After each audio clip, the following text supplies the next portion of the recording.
Televisa presenta.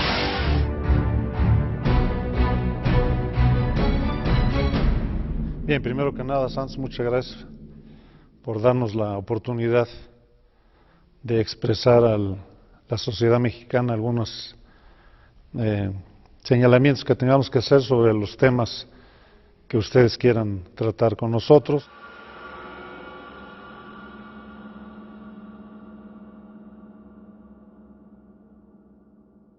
¿Usted tiene claro qué pasó ese día en cuanto a la participación del Batallón 27 de Infantería esa noche del 27 de septiembre?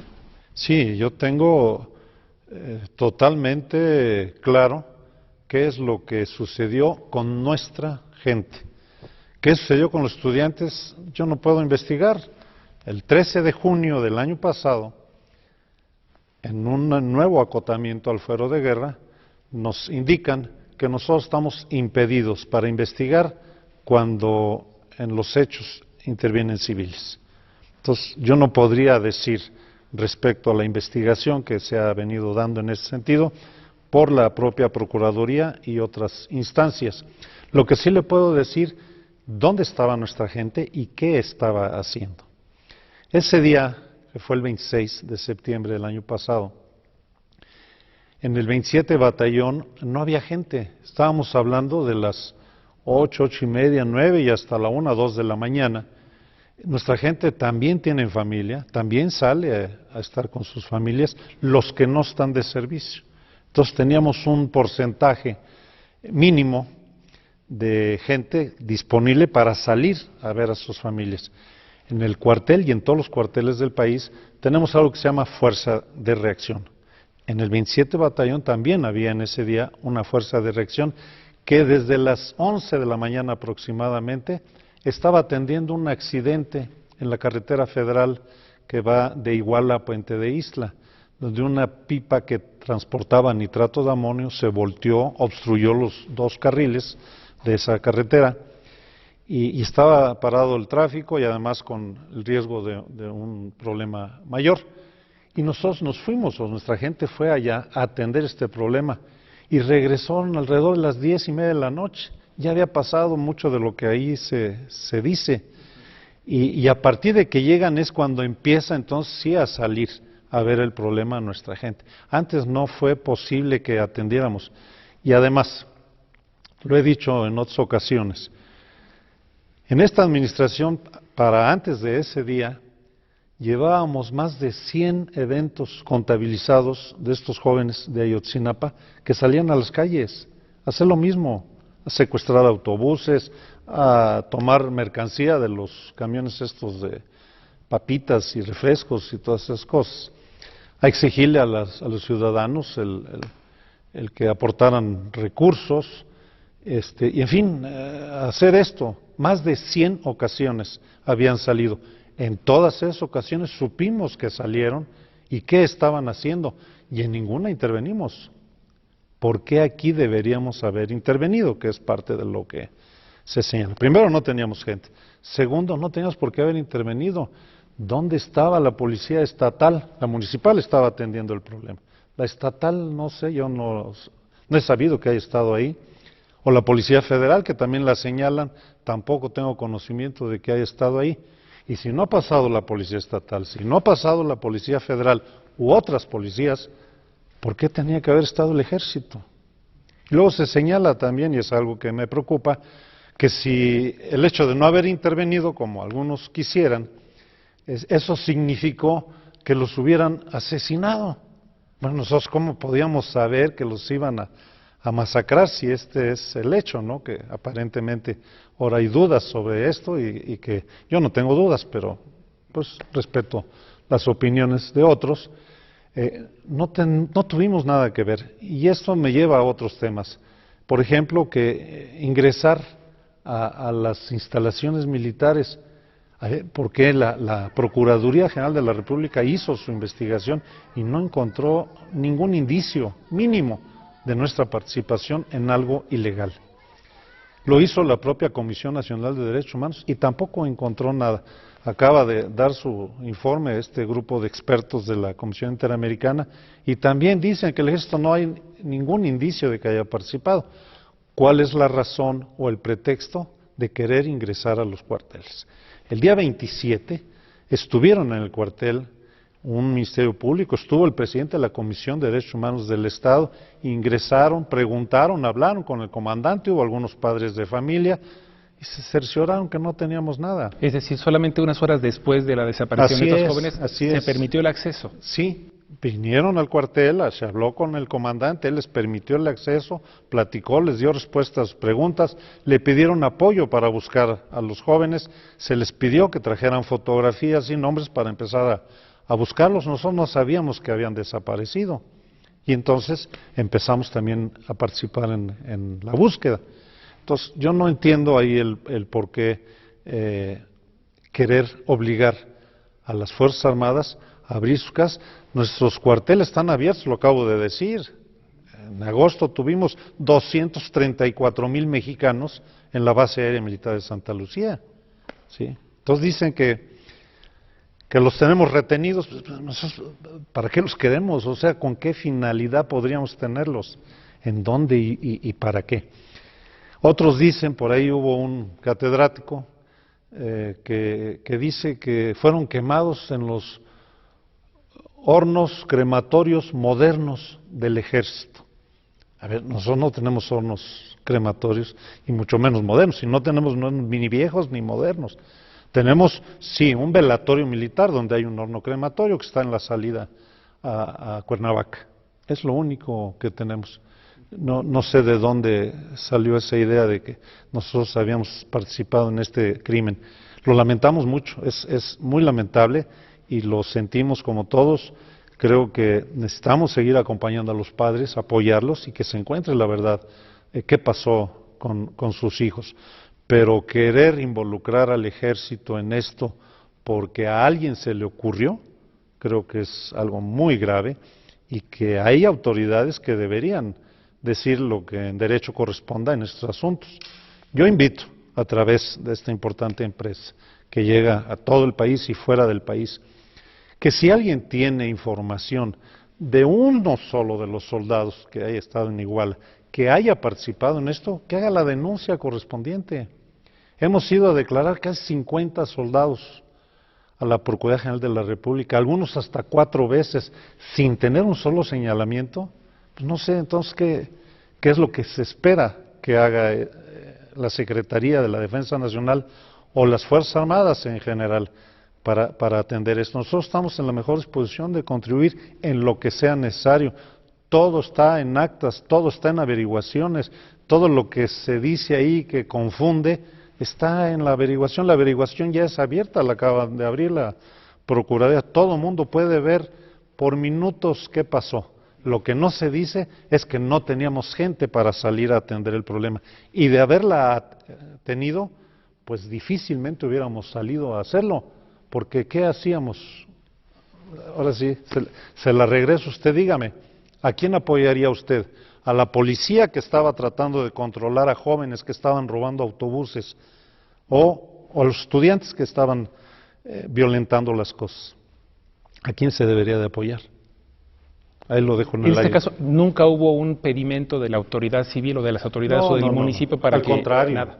El comandante del batallón habló con el director de Seguridad Pública Municipal, le preguntó que qué había, y él dijo, no hay nada, no hay ningún enfrentamiento con los estudiantes, no tenemos ningún detenido, no ha habido disparos, tenemos controlados los accesos. Eso le dijo el director de la policía que anda huyendo al comandante del batallón. Se le habló al de la policía estatal y él dice, no, nosotros no vamos a participar si no me giran la instrucción de participar. Bueno, pues entonces, ¿qué esperan? Hay otras voces, señor, que dicen que de esta formación de los C4, que en donde intervienen diferentes autoridades, tenía conocimiento, tuvo conocimiento durante los hechos, o habría tenido conocimiento soldados o militares de este destacamento. Y de ahí han salido las voces de que tuvieron conocimiento del desarrollo de los eventos, y aquí hay voces que han dicho de que por esa omisión de tener conocimiento de qué estaba pasando, no hayan intervenido. ¿Qué dice usted al respecto sobre esto? Lo mismo. Sí tuvimos información, como tuvimos de los más de 100 casos que ya le narraba yo, de lo que estaban haciendo, dónde estaban yendo, cómo estaban moviendo. Lo hacíamos a través del C4. En el C4 tenemos militares, teníamos en ese momento dos, uno en teléfono y otro en monitor. Ahí hay 25 cámaras, solo funcionan 4 o solo funcionaban 4, con una definición muy mala. Y lo único que vio uno de nuestros soldados es que pasaron 3 patrullas con gente en la parte posterior, en la caja de los vehículos. Pero eso lo veían todos los días y a todas horas. O sea, ¿qué tenía que reportar de eso el soldado? Y aún así lo reportó, y eso no significaba nada. El policía estaba haciendo lo que hace todos los días. Entonces yo no entiendo ahí que si supimos, si no participamos, si no evitamos la masacre, pues ¿cómo podemos saber que va a haber una masacre? ¿Cómo podemos saber que esos jóvenes que iban ahí eran los estudiantes? ¿Sí? Nosotros participamos directamente una vez que la fuerza de reacción que le decía que estaba atendiendo un accidente regresó al cuartel, y llegando ahí le dicen hay que ir a tal lugar o hay que ir a tal lugar donde sabemos que hay problemas, y es cuando sale la fuerza a patrullar. Ya habían pasado las cosas y no hay ninguna omisión, no hubo omisión ni tampoco acción en contra de nadie. Hay una parte donde aparece una fotografía donde personal militar acudió a una clínica para, tengo entendido, apoyar a los jóvenes que estaban en ese momento, ¿no? Y hubo algunas fotografías, inclusive sacadas por elementos del 27 Batallón. Le explico. Esa fuerza de reacción, cuando regresa, el C4 informa al batallón que en una clínica que se llama Cristina había 25 hombres armados. Y entonces el comandante ordena a la fuerza de reacción que vaya a la clínica y vea qué hay de esto. Va la fuerza militar, está cerrado, las luces apagadas, tocan, abren y encuentra a los 25 estudiantes, efectivamente, ninguno estaba armado. ¿Sí? Había un joven que estaba herido, y hay fotografías del labio superior, de un rozón, de un balazo, que estaba ahí sangrando, y el resto no tenían absolutamente nada. Se dice que los soldados llegaron, los intimidaron, los ofendieron, los pegaron a la pared, les tomaron fotografía a cada uno. Bueno, pues está comprobado que no es así. Ahí había otros que no eran ni estudiantes ni militares y que observaron la escena, y ya está en actas también sus declaraciones. No hubo nada, por el contrario, el oficial les ofreció el apoyo de una ambulancia, que no quisieron. Aún así el oficial habló a la Cruz Roja de Iguala, y llegaron dos ambulancias ahí al lugar donde estaban ellos. Cuando llegan las ambulancias, ellos ya se habían retirado. Entonces sí, efectivamente, fuimos a esa clínica porque tuvimos información de que había hombres armados. No resultó cierto. Había médicos y había enfermeras que también presenciaron las cosas. Y eso está en actas también. Dentro de los 43 jóvenes desaparecidos, habría un joven que habría estado en activo en el ejército mexicano. ¿Es correcto esto? ¿Qué sabe usted al respecto? Efectivamente, el nombre de uno de estos jóvenes que lamentablemente son desaparecidos coincide con el nombre de un militar en activo, el cual que tampoco lo hemos encontrado. Debo reconocer que estamos hablando prácticamente de la misma persona. Entonces, la respuesta en concreto es sí. Coincide el nombre con uno de los 43 desaparecidos, y creemos que es la misma persona. Pero esto no es nada extraño. Los comandantes de los diferentes niveles tienen la autorización por reglamento de que aquellos jóvenes que quieran estudiar y no interfiera en su actividad al servicio, les autoricen. Y este muchacho le autorizaron a estudiar. Él tenía 2 o 3 meses de haber ingresado a la normal y quería estudiar para maestro. Hago la aclaración porque dicen que a lo mejor era alguien que estaba sirviendo de espía. En 2, 3 meses que tenía ahí, pues no podía haber servido de nada. Ha habido pronunciamientos por parte de la Comisión Interamericana de Derechos Humanos y de este grupo de expertos independientes que han hecho este trabajo de pedir, solicitar, no sé cómo llamarle, que declaren para ellos, en sus trabajos de investigación, los militares que habían estado en ese día haciendo esas labores. ¿Qué dice usted? Bueno, yo he estado en la posición de que no tienen por qué declarar los soldados. Primero, porque no hay un señalamiento claro de algún involucramiento. Insisto, si alguien tiene información de que el personal militar, o uno solo que sea, estuvo involucrado, que haga la denuncia y que se investigue, y si tenemos responsabilidad, que se proceda. Si no es así, nosotros solamente respondemos a las autoridades ministeriales mexicanas. A ver, las Fuerzas Armadas de cualquier país representan su soberanía, deben representar su dignidad. El convenio que hace el Gobierno de la República con la Comisión Interamericana y en particular con el grupo de expertos es que vienen a complementar las investigaciones de nuestras autoridades. En ningún momento dice que pueden interrogar, no es posible, las leyes no lo permiten, ¿sí? ¿Cuántas veces nos ha llamado la Procuraduría General de la República y otras autoridades locales, ministeriales, mexicanas? Hemos acudido, en ningún caso hemos dicho que no. Y ha acudido quien haya tenido que ir, los que nos han pedido.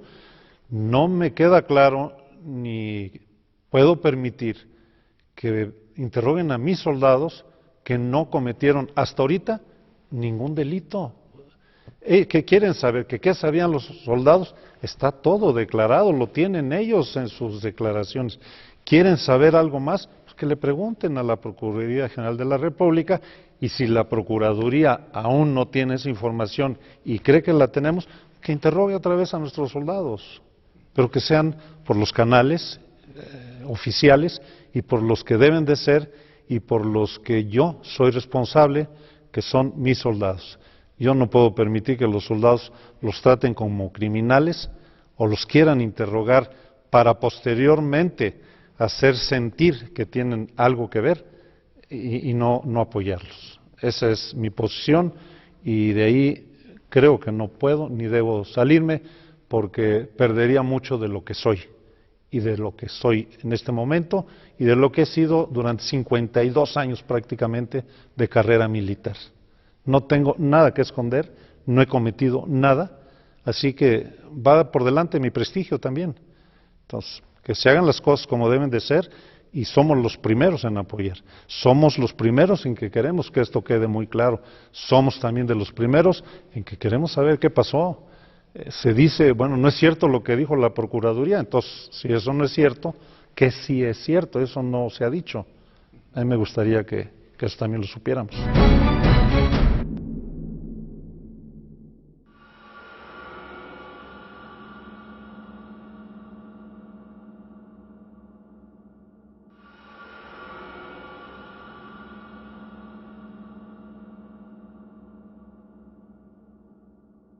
Y este oficial, con 7 más de tropa, sale a cumplir con la orden de patrullar y al llegar a la entrada de esta comunidad que se llama San Pedro de Limón, encuentra a una persona armada. Todos los soldados le indican que deposite el arma en el suelo y que se entregue. Y en lugar de hacerlo se mete a un cobertizo, no había luz, eran las 5:30 de la mañana aproximadamente, y desde el interior les empieza a disparar a nuestros soldados. Un soldado recibe un impacto en el chaleco, afortunadamente, y lo tumba con el impacto. Los demás piensan que su compañero está herido o muerto, y entonces responden a la agresión y disparan, pues, desde el lugar donde estaban saliendo los impactos, se ven los fogonazos. Después de esto empiezan a disparar otros más. De tal manera que son muchos, ¿no? ¿Cuántos no podíamos saber? ¿Quién podía saber cuántos había allá adentro?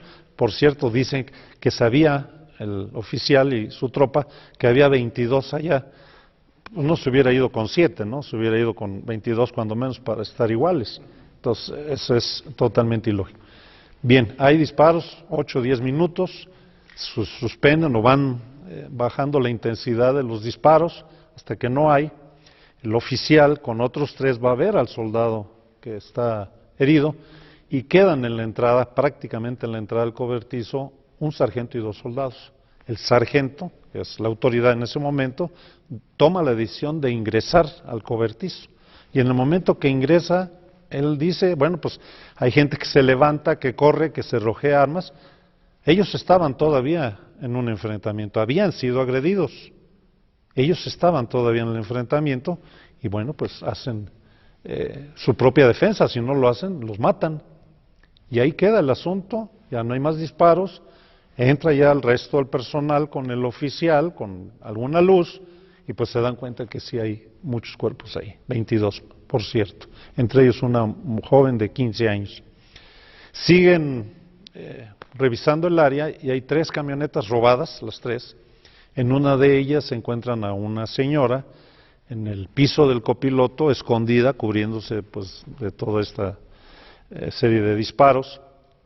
En cuanto los ve, ella dice, estoy secuestrada. Entonces el oficial ordena que la protejan y la saquen del área. Siguen revisando y atrás de otra camioneta encuentran otras 2 jóvenes, mujeres, también ligeramente atadas de las manos, y también dicen que son secuestradas. Pues se hace lo mismo, el mismo procedimiento, las desamarran, las sacan del área y las protegen, y hasta ahí queda todo. Informan, yo recibo el informe a las 6:15 por ahí de la mañana y ordeno, de acuerdo con el último cambio que le hicieron al fuero, que no toquen nada, que preserven el lugar de los hechos y que le den parte correspondiente a la autoridad ministerial local, que ahí no hay ministerio público, sino que tenía que ir de otro lado, no sé de dónde, y total que el Ministerio Público llega alrededor de las 12 del día, ya con peritos y todas estas auxiliares que tienen los ministerios públicos, a hacer el levantamiento de los cuerpos y todo lo que corresponde.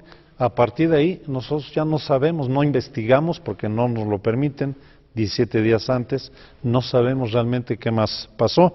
Lo dejamos todo en manos de las autoridades locales inicialmente, del Estado de México, y posteriormente esto es atraído por la Procuraduría General de la República, que hace sus propias investigaciones y dice que al menos 8 de estos jóvenes fueron asesinados por los soldados. Y no jóvenes todos, algunos no tan jóvenes. Y luego la Comisión Nacional de Derechos Humanos también interviene y señala que al menos 15 de estos jóvenes fueron asesinados por los soldados.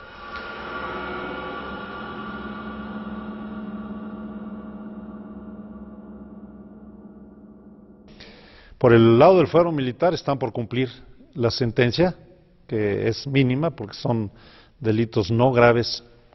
Estoy hablando de la jurisdicción militar. Y están pendientes por lo del fuero federal. No sé qué estemos esperando. Lo que sí sé es que nuestros soldados, a la vista de muchos mexicanos, son culpables de haber cometido lo que ahí se dice. Sin embargo, no hay todavía ninguna decisión de la autoridad, que es un juez, que diga que somos culpables o no lo somos.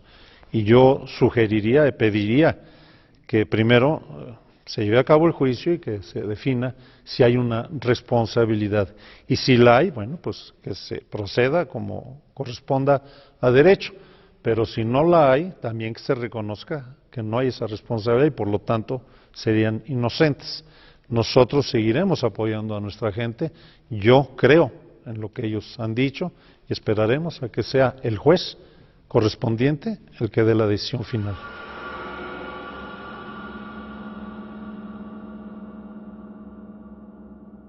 Tres están siendo señalados por homicidio y los otros 3 por encubrimiento y el oficial también. Entonces, pero el oficial y 3 pues pueden salir bajo caución, o sea, los delitos que les están aduciendo no los obligan a estar. Sin embargo, ellos han manifestado que no desean salir para no dejar a los otros 3 ahí solos. O sea, hay un espíritu ahí de compañerismo.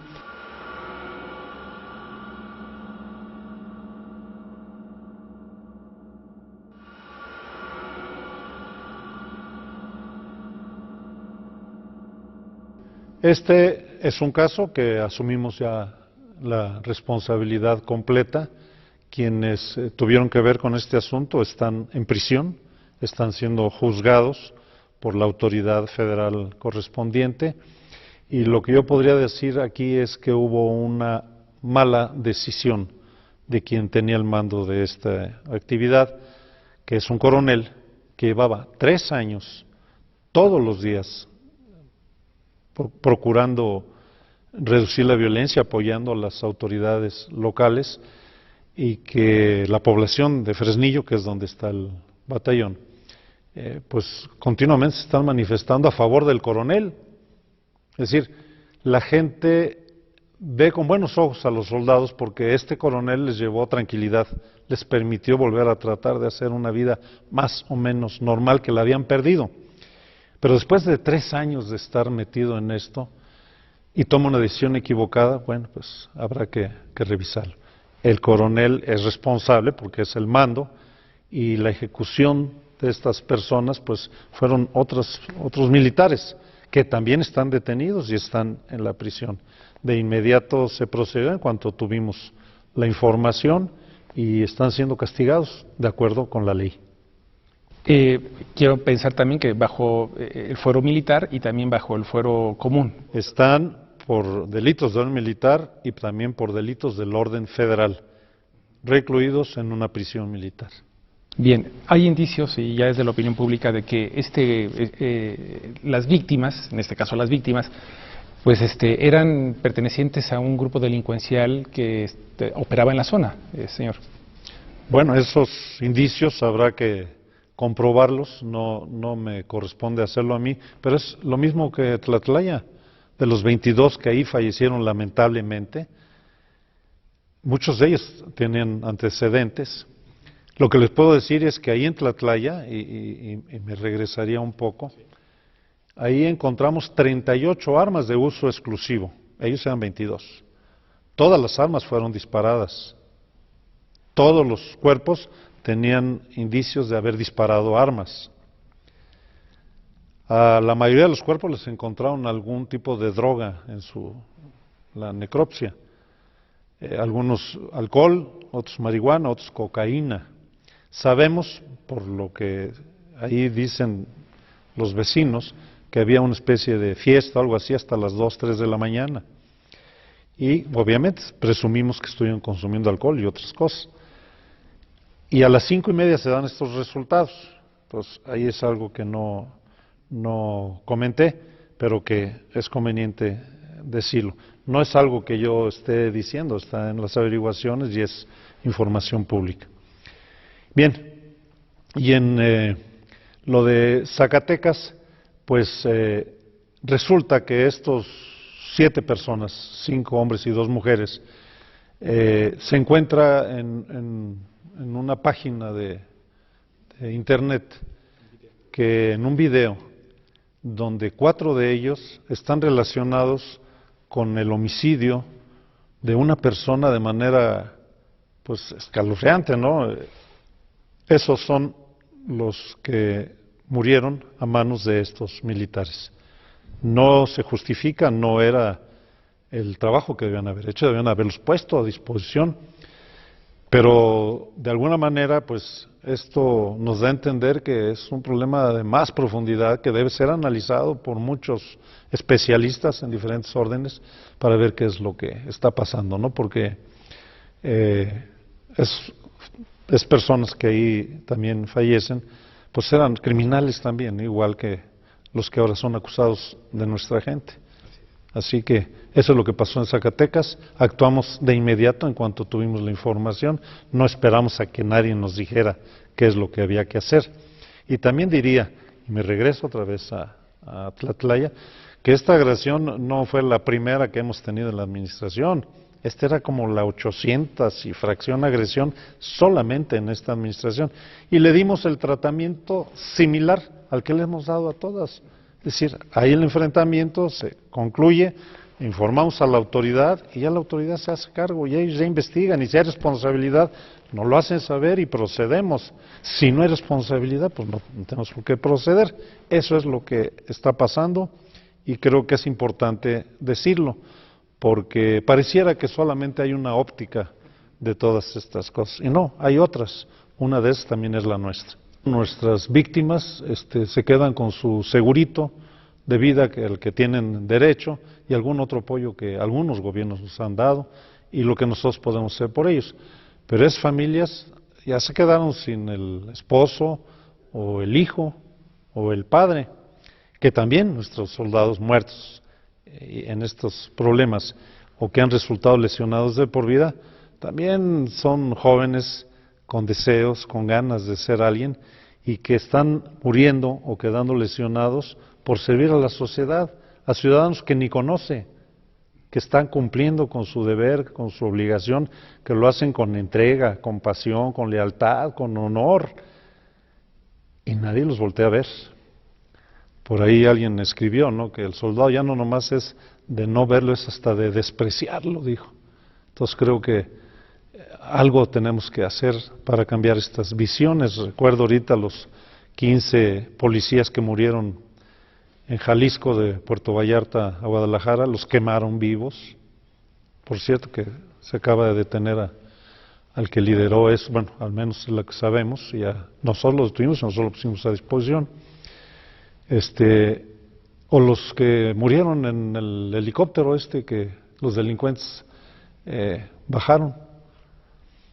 No, nadie se acordó de estos soldados ni de esos policías, y esos murieron cumpliendo su deber, ¿sí?, con valentía y con honor, y no veo la respuesta de esa sociedad de bien que debe apoyar a sus instituciones que están trabajando para su beneficio, para el beneficio de los ciudadanos en todas partes. Hablamos de 210,000 soldados en toda la República, entregados de día, de noche, los 365 días del año, en los rincones más apartados del país, pasando inclemencias, a veces hambre, porque no tienen cómo llegar los abastecimientos. Pero eso nadie lo voltea a ver y creo que hay que decirlo. Y se lo voy a preguntar, ¿cómo se siente, secretario de la Defensa Nacional, en esta secuencia de eventos? ¿Qué siente que hace falta por hacer a mitad de su administración? ¿Hacia dónde debemos encauzarnos? Bueno, creo que definitivamente debemos seguir trabajando como lo hemos venido haciendo. No nos vamos a echar para atrás, aunque todos los argumentos que se dicen nos buscan incriminar. Nosotros seguiremos lo que venimos haciendo. En el esfuerzo nacional, lo más importante es lo que hacen las Fuerzas Armadas. Nosotros somos los que hemos detenido a los principales líderes, somos los que estamos en las áreas violentas. Tenemos 1,500 acciones promedio al día. Tenemos 35 o 45,000 soldados rozándose todos los días con la sociedad, donde hay mucha gente de bien, pero también hay algunos que no son tan buenos, que son con los que nos enfrentamos, y cualquiera nos señala y busca quejarse. Si son 1,500 acciones diarias en toda la República las que tenemos, y hablamos del número de quejas que hemos tenido, pues estamos hablando de un punto, no sé qué, punto cero, no sé qué. Entonces la verdad es que creo que el trabajo es bueno, hemos seguido haciéndolo. Lamentablemente la percepción no es buena, pero no es por culpa de nuestra, es quizá por otros intereses, otras formas de ver las cosas. Nosotros estamos haciendo lo que estamos haciendo, contamos con el apoyo del presidente de la República, contamos con el apoyo de la sociedad, que es muy importante, y eso me gustaría, si usted me lo permite, decir un poco más. Yo tengo la oportunidad de ir a todo el país, a las ciudades, a los pueblos, a las comunidades y a los lugares más alejados. He ido. Y en todos, prácticamente en todos, he encontrado personas de todos tipos, sexo, edad, nivel académico y todo, que nos piden que no nos vayamos, que no nos retiremos, que estemos ahí con ellos. Tlatlaya, San Pedro Limón, que acabamos de hablar, el Estado de México por ahí me parece que hizo una encuesta, y lo que pide la sociedad, ahí donde fallecieron aquellos 22, es que no se vaya a ir el ejército de ahí. ¿Sí? Entonces creo que la sociedad es la que está exigiendo que no nos vayamos. No es que nosotros queramos estar, no nos sentimos cómodos, lo he dicho, no lo pedimos, no estudiamos para esto, pero es la sociedad la que nos está pidiendo. Ética y moralmente estamos obligados a atender a la sociedad, además de cumplir con la orden que nos da el presidente de la República. ¿Cómo ve el secretario de la Defensa Nacional en términos de seguridad el país? Bien, seguimos teniendo un problema grave, crítico, que se dejó crecer por muchos años, que hubo descuidos de gobiernos en la que la sociedad no participaba y no exigía lo que correspondía. Nos olvidamos de nuestros cuerpos de policía, pensamos que la policía debía ser la misma que veíamos en las películas del siglo pasado, de mediados del siglo pasado, y no nos dimos cuenta de que la delincuencia iba creciendo y que no se contenía. Cuando se decide hace 8 o 9 años enfrentar esta realidad, encontramos problemas muy serios que se han venido tratando de solucionar, pero ha sido muy difícil porque la enfermedad era muy grave. Creo que ha habido avances importantes, no suficientes, pero nuestro problema ya no es exactamente los grandes cárteles, es lo que se ha derivado de los grandes cárteles. Al ser capturados los líderes, desintegrar parte de sus organizaciones financieras, ha obligado a que estas grandes organizaciones se dividan en bandas y peleen por el poder.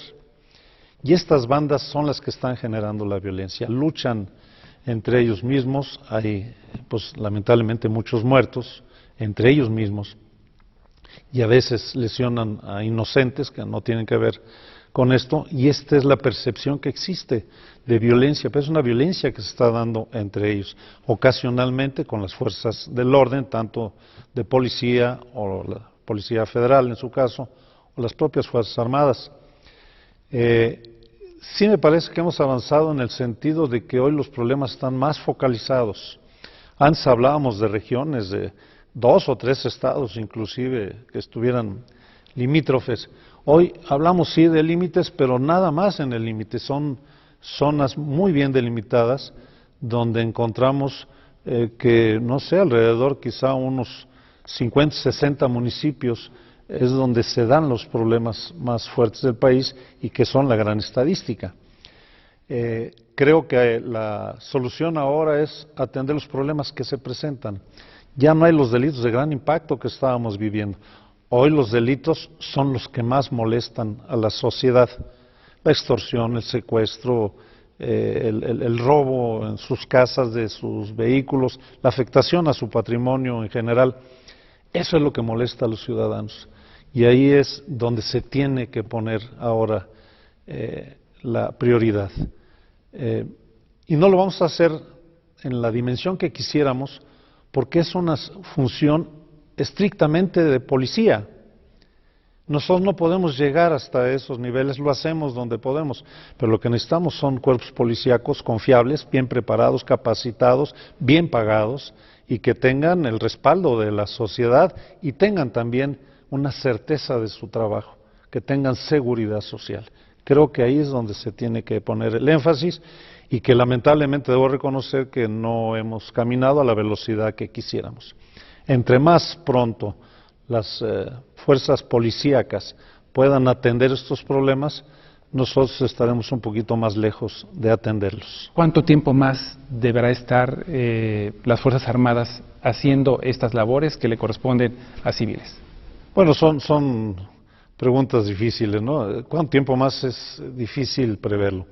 Lo que sí le puedo decir es que no hay los avances sustanciales, palpables, objetivos en la reconformación de las policías todas.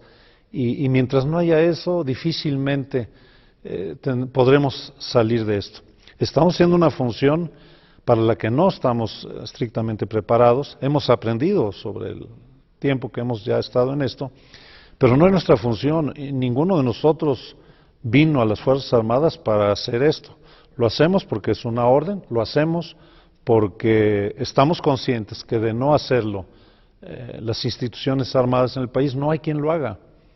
Pero, insisto, creo que lo que urge es reconfigurar, reconformar los cuerpos policíacos para que estos a su vez hagan el trabajo que les corresponde por ley.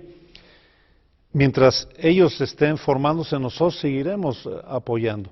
Y una vez formados, y si es necesario, también los apoyaremos. Los hemos apoyado en algunos capacitaciones que no son precisamente las ideales, pero que sirven para paliar un poco la falta de profesionalismo en muchos de sus elementos. Ha habido algunos avances mínimos en algunos estados, pero no hay lo que nosotros desearíamos. No estamos haciendo esto por gusto o porque lo hayamos pedido, insisto, nos lo ordenaron y lo vamos a seguir haciendo de la mejor manera que podamos. Un tema sobre esto y que habla un poco de la certeza y la seguridad que debe tener el soldado, el militar, haciendo estas labores es el fuero militar. ¿Cuál es su opinión sobre eso, señor? Bueno, el fuero militar se entiende como un fuero que fuera como un beneficio para los militares. En realidad es otra jurisdicción militar, una jurisdicción legal. Es decir, los militares estamos sujetos al fuero común, al fuero federal y al fuero militar. Es decir, nosotros podemos tener problemas legales en los tres fueros, a diferencia de otros ciudadanos. Y el fuero militar ha sido tergiversado, mal entendido. Todos los ejércitos del mundo tienen o tenían su fuero militar. Y sirve específica y exclusivamente para mantener la disciplina en las Fuerzas Armadas, en los ejércitos de cualquier país del mundo.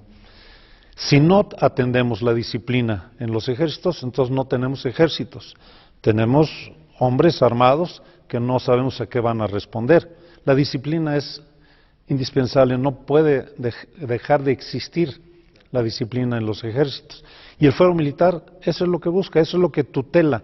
Aquí no está tutelándose ni la vida ni la propiedad, no, se tutela única y exclusivamente la disciplina. Y nosotros necesitamos que eso se entienda. Sin disciplina, los ejércitos no sirven. Y en México, un ejército como el nuestro, que es de la sociedad, entregado a la sociedad, respetuoso de las leyes y de las instituciones, si no tiene disciplina, no va a seguir siendo el mismo. Y ahí es donde creo que hemos sido afectados, hemos sido cada vez acorralados más al ir acotando el famoso fuero militar. Debe apoyarse para que estas Fuerzas Armadas, que están al servicio permanente de la sociedad y de sus instituciones, pueda seguir cumpliendo con su labor. El Ejército, la Fuerza Aérea y la Armada hemos trabajado desde que se crea la Comisión Nacional, hemos trabajado muy fuertemente. A partir del año 2000 tenemos un programa de fortalecimiento de los derechos humanos. Hemos atendido una serie de cursos en todos los niveles, particularmente nuestro personal de tropa. Y simplemente le diré en estos últimos 3, 4 años, si pudiéramos hacer una comparación del año 2012, que fue el último año de la administración pasada, comparada para el 2013, redujimos en un 40% las quejas de derechos humanos. De un 100 pasamos a un 60% de quejas. Este año 2014, recién concluido, bajamos todavía un 20% más. Bajamos del 100 que había en 2012 a un 40% de quejas en total. Y este año andaremos por ahí del 70% abajo comparado con el del 2012. Entonces, hemos avanzado mucho en esta parte de los derechos humanos y específicamente en cuanto a las quejas y recomendaciones. Recomendaciones tenemos 4, 2 que fueron hechos cometidos en la administración pasada y 2 en este año, que incluye el asunto de Tlatlaya y que todavía no se ha resuelto. Es probable que tengamos algunas recomendaciones que vienen de otra administración, no de esta, y que tendremos que atender como lo hemos venido haciendo, pero el esfuerzo es enorme. Es una exigencia en todo nuestro sistema educativo. Tenemos 29 planteles militares. En todos, la temática transversal son los derechos humanos. En las unidades tenemos una capacitación permanente en derechos humanos, es decir, con las tropas. Derechos humanos, derecho internacional humanitario, el manual del uso de la fuerza, que es reciente, que no existía y que nosotros lo promovimos. Somos, la única institución que tenemos un programa de derechos humanos alineado con el programa de nivel nacional que anunció en este año el presidente de la República, y el año pasado, y que está alineado con ese programa. Entonces, hemos trabajado muy fuertemente. Le comento también que en nuestros programas de ascensos, es decir, para alcanzar las jerarquías superiores, también es una materia los derechos humanos. Todo el que participa en la posibilidad de ascender tiene que presentar una materia en derechos humanos. Y recientemente concluimos, desde el secretario, los funcionarios, todos los comandantes de región militar, regiones aéreas militares, bases aéreas y comandantes de zona militar, concluimos un curso con la Universidad Nacional Autónoma de México y nos otorgaron el reconocimiento de participación en este curso. Entonces, el esfuerzo ha sido enorme, hemos avanzado, pero lamentablemente la percepción es otra, ¿no? Y ahí, bueno, pues es un problema mediático en el que nosotros estamos pues en desventaja porque no podemos salir en esa misma proporción a decir estas realidades que hoy le comento. Pero ahí están los datos y además, no lo digo yo, lo dice la propia Comisión Nacional de Derechos Humanos.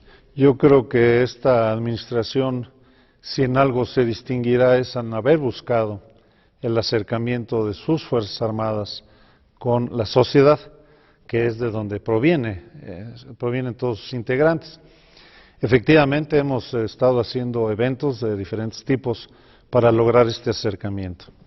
Tenemos la exposición La Gran Fuerza de México, que son Fuerzas Armadas, Pasión por Servir a México, donde estamos arriba de 19 millones de visitantes en lo que va de la administración. Mensualmente hacemos eventos deportivos en diferentes campos militares en toda la República, donde invitamos a la sociedad en general, los que quieran participar con nosotros, ya sean en eventos ciclistas o carreras atléticas o simplemente paseos dominicales, y también ahí tenemos una gran afluencia. Debo destacar el espectáculo aéreo, que ya lo hemos hecho tradicional, empezó desde los últimos 2 años de la administración pasada y los hemos seguido en estos 3 en el mes de agosto. Y simplemente decirle que este último año que hicimos el 15 espectáculo aéreo en la base aérea militar de Santa Lucía, recibimos más de 234,000 visitantes que fueron al observar el espectáculo y finalmente se quedaron ahí y hicieron su día de campo en los jardines de la base aérea. Entonces, todos esos acercamientos nos han permitido que la sociedad nos vea más de cerca, que nos conozca qué es lo que hacemos, de dónde venimos y qué es lo que queremos. Me parece que ha sido una buena decisión del presidente de la República el que hayamos abierto los campos militares a nuestra sociedad. ¿Qué significado tiene para el secretario de la Defensa Nacional palabras como lealtad, palabras como traición? El Colegio Militar es un símbolo de honor y de lealtad. Desde fundación, que fue en 1823, en el mes de octubre de 1823, 2 años después de la independencia de México, se funda el Colegio Militar. Y en 1924 ya empieza a tener actos de honor y de lealtad en esos tiempos en que no estaba bien estabilizado el país ni sus gobiernos. El Colegio Militar siempre se mantuvo en la línea de reconocer a los gobiernos legítimamente constituidos. Y este ejemplo se fue dando a través de las décadas hasta llegar el último de los actos de honor y lealtad que se le reconoce en el Colegio Militar, fue el acompañamiento al presidente Carranza cuando traslada los poderes de la Ciudad de México a Veracruz, y que cuando ordena que el Colegio Militar ya no lo escolte, que se retire, es cuando es asesinado en Tlaxcala-Altongo. Pero antes de eso, en 1913 también, el Colegio Militar acompaña al presidente Madero cuando se da el cuartelazo en Palacio Nacional, y va el presidente Madero con los cadetes a recuperar el Palacio Nacional y lo hace finalmente. Y antes de eso, bueno, pues la epopeya de 1847 durante la intervención de los Estados Unidos en nuestro país. Entonces, el Colegio Militar eso nos enseña, entre otras muchas cosas, y eso transmitimos los mandos, quienes somos egresados de este Colegio Militar, lo transmitimos a las unidades de tropa, y es lo que enseñamos a nuestras tropas. Entonces, nuestras tropas, nuestros oficiales, nuestros jefes y nuestros generales, todos estamos inmersos en el honor y la lealtad. El que se aparta de esto, bueno, pues tiene el castigo que le corresponda. ¿Algo más que usted quisiera agregar? No, solamente decirle que las Fuerzas Armadas de México, y hablo en esta ocasión a nombre del secretario de Marina, mi amigo Vidal Soberón, vamos a seguir trabajando con todo lo que disponemos, con todos nuestros recursos humanos, materiales, legales, que pueden ser no tan amplios, pero con todo lo que podamos. Seguiremos trabajando en beneficio de la sociedad. Esas son las instrucciones del presidente, poner al ciudadano en el centro de nuestro accionar. No es la captura de 1 kilo, 10 kilos, o 1000 kilos, o 10,000 kilos de la droga que usted quiera, lo importante. Lo importante es y debe ser el ciudadano.